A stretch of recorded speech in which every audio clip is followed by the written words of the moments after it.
Presiden Rusia Vladimir Putin hari Minggu 27 Februari 2022 memerintahkan Menteri Pertahanan Sergei Shoigu dan Kepala Staf Umum Valery Gerasimov membuat kekuatan pencegahan strategis atau Strategic Deterrence Force. Rusia menjalani tugas tempur khusus dan bersiaga penuh seperti dilansir dari RIA Novosti Minggu 27 Februari 2022. Saat memerintahkan hal tersebut, Putin membeberkan alasan negaranya.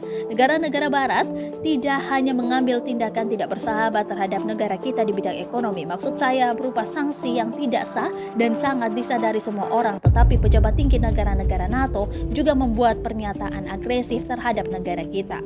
Tugas dan fungsi kekuatan penangkal strategis Rusia dapat digambarkan sebagai berikut.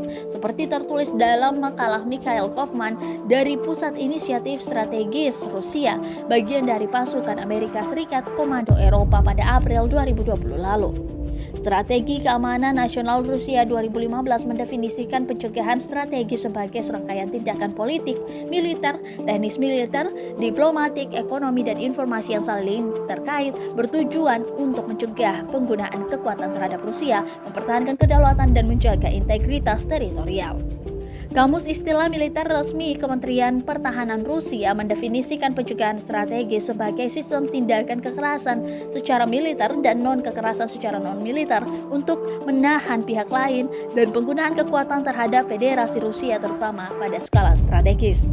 Tindakan militer terdiri dari unjuk kehadiran dan kekuatan militer, meningkatkan kesiapan ke tingkat masa perang, mengerahkan pasukan, menunjukkan kesiapan kekuatan dan sarana untuk melakukan serangan, dan melakukan atau mengancam untuk melakukan serangan tunggal, yang lagi-lagi termasuk senjata nuklir. Langkah-langkah tersebut digunakan di masa damai untuk mencegah agresi langsung atau mencegah penggunaan tekanan militer diterapkan terhadap kepentingan Rusia. Masih sudah nonton? Jangan lupa like, subscribe, dan share ya!